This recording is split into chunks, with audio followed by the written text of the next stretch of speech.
Aquarius, hi! Welcome to Mr. Queen PH. At titingnan natin ang energies for you ngayong full moon in Capricorn or tinatawag na Strawberry Moon. Ngayong June 22, 2024, 9:07 ng umaga, Philippine time.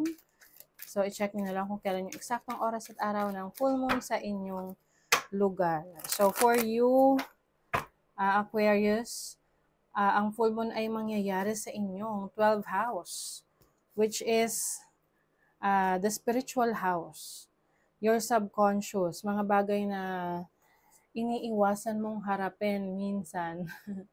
So, maaring you might be a bit affected mentally, emotionally during this full moon. Lalo na kung ang isa sa challenge mo is your work, no? Yung iba kasi pwedeng mawawalan kayo ng interes sa trabaho nyo. Parang you feel like it's routinary, parang walang patutunguhan. Sometimes you feel so bored. Maybe because naging naka-focus ka lang dati sa work mo na parang may sinusunod ka lang na routine pa ulit-ulit. So, syempre kailangan you have to break the ice, no? You have to give yourself some time para, lumabas, to have fun, be with your family, connect with your loved ones. So, kind of, spiritual yung energy ng full moon for you.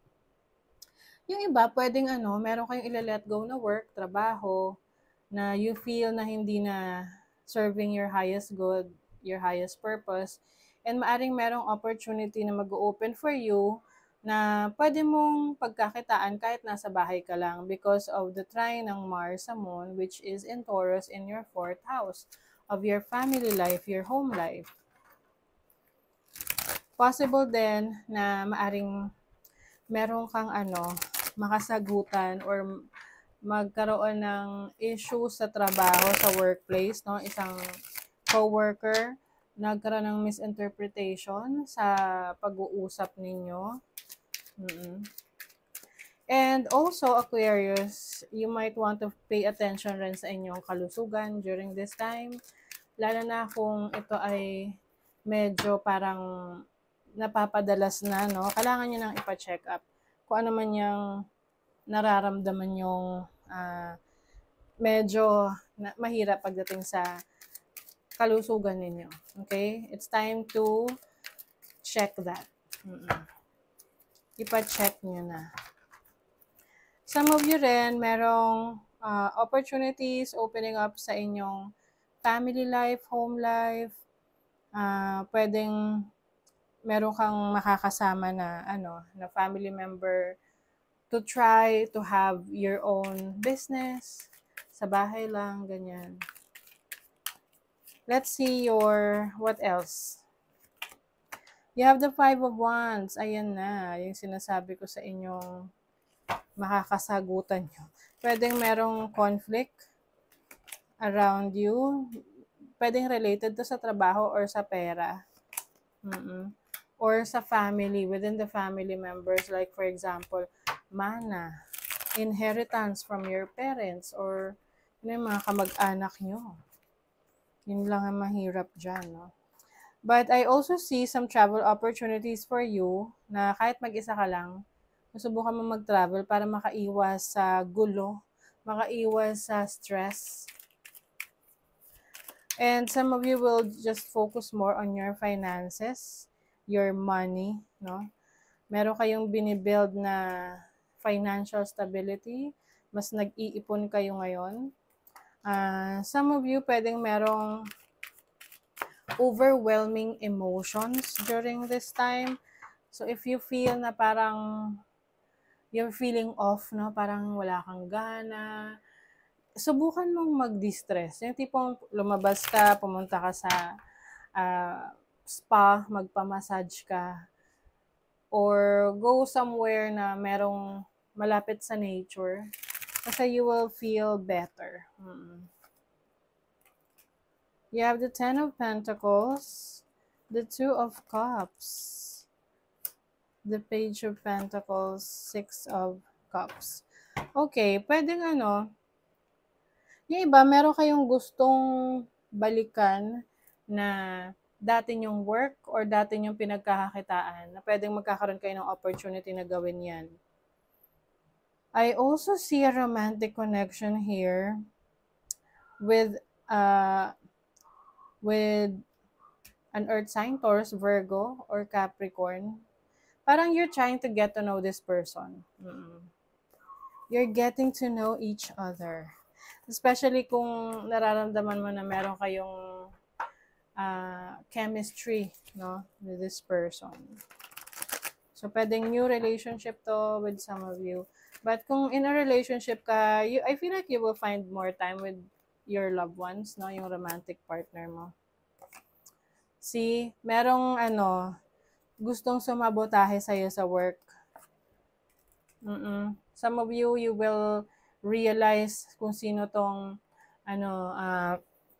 parang, ang tawag dyan, hidden enemies. Oo.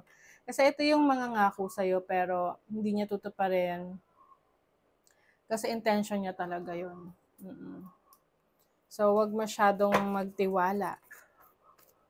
Lalo na pagdating rin sa pera, no? Bago kayo maglabas ng pera, you have to make sure kung saan papunta yon, kung mapagkakatiwalaan ba yung pagbibigyan nyo, especially if this is investment. So, kung meron kang business, yung iba sa inyo, you will be marketing your business or makakatulong na i-market nyo yung negosyo nyo, syempre, para mas lalo siyang mag-boom, mag-umunlad, dumami yung customers, yung clients. Meron kang mga gustong i-pursue sa ngayon na parang alanganin, parang hindi siya practical, okay? So, kung ano man yan, sa tingin mo hindi siya practical, hindi siya napapanahon, then pag-isipan mo muna, no? Kasi you are being led to your destiny. Kasi kung hindi yan para sa'yo talaga, hindi talaga siya mangyayari. Laging at laging merong parang hahadlang dyan sa mga plano mo. Pero at the same time, mag-unfold yung destiny for you. Something that you will feel inspired. Sa love life naman, yung iba sa inyo, you are manifesting your relationship. O, diba? New love, new partner. Meron kang kaibigan na nag-e-effort to be closer to you, to nurture your relationship. Gusto niyang alagaan yung pagkakaibigan ninyo na pwedeng mauwi sa romantic connection. Or pwede namang bagong kakilala mo pa lang, may attraction, pero mas pipiliin nyo munang maging magkaibigan. And then, you will see kung paano magpo-progress ang inyong relationship. So, for some of you who are in a relationship, I think meron kayong mga bagong activities na gagawin together with your person para mas lalong mapaunlad niyo yung relationship niyo, yung bonding moments. Kasi minsan ang boring din, no, na parang you do the same things paulit-ulit. So, I feel like ngayon you will explore, travel, mag-hiking kayo together. Ano yung mga sports na susubukan nyo together para mas lalong tumibay yung inyong relasyon. The energy is gaining momentum. So, marami kang energy ngayong full moon. It's time to take action, yes, dun sa mga bagay na gusto mo nang i-let go, yung mga, paglilinis rin, oo. Yung iba sa inyo, kung tinatamad kayong maglinis lately, subukan yung maglinis, mag-declutter, magtapon na ng mga bagay na hindi nyo na ginagamit, or mga broken things, no, you have to throw it out. At kung sa tingin mo, yung bagay na okay pa naman, functional pa, pero ayaw mo nang gamitin, i-donate mo na lang para may makinabang na iba or ibenta mo. You and your loved ones are safe, yes. So, you are being protected. You know how to protect your energies and also you know how to protect your family, your loved ones. I think, yung iba rin naman, meron kayong kukuning insurance policy para sa inyong mga mahal sa buhay or you will be saving Start saving for your future para sa family nyo. Okay, so that is your reading, Aquarius. Thank you so much. Bye!